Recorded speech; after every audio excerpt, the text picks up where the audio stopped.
I'm here at the Cody Arena on Northfield Avenue. It has grown and expanded over the years to become a state-of-the-art facility, but it first opened here in November of 1958 as the South Mountain Arena. During the late 1960s and early 1970s, I practically grew up on the ice here. Its opening in 1958 coincided with the formation of the North Jersey Scholastic League, which was the first interscholastic hockey league in New Jersey. The 5 high school teams chosen for league play during the 1958-59 season here at the South Mountain Arena were West Orange, Livingston, Montclair, Morris Hills Regional, and Morristown Prep.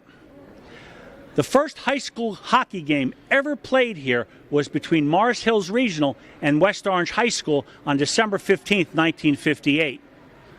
The result, unfortunately, was a 13-0 loss for West Orange.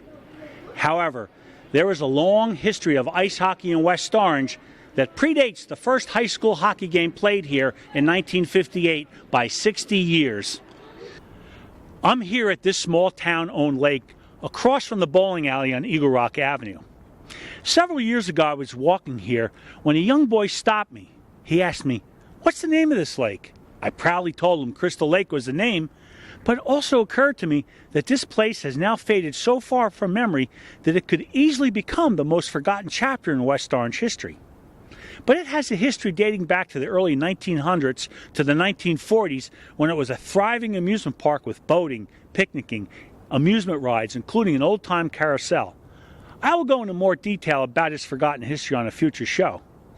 But before this was an amusement park, an event occurred here which gives West Orange a very unique distinction. On February 24, 1898, the Edison Manufacturing Company captured ice hockey on film being played here at a frozen Crystal Lake. It was only a 24-second film entitled Hockey Match on the Ice, and was produced by William Heiss. When I first learned of this in 2002, I believed then that this could perhaps be the first time in history a hockey game was ever filmed. My assertion was later validated by Paul Patskow, who was a leading authority on hockey films, and he gave me some additional insight. He informed me that the Canadian National Archives in Ottawa had been aware of the West Orange footage as being the first game ever filmed, as early as the 1970s. Patskow was also able to tell me that the players seen on the 1898 film were actually visiting railway workers from Montreal. How or why they arrived in West Orange at Crystal Lake, or why they were playing hockey, remains unknown. But it gives West Orange the proud and little recognized distinction of being the first place in history where ice hockey was ever filmed.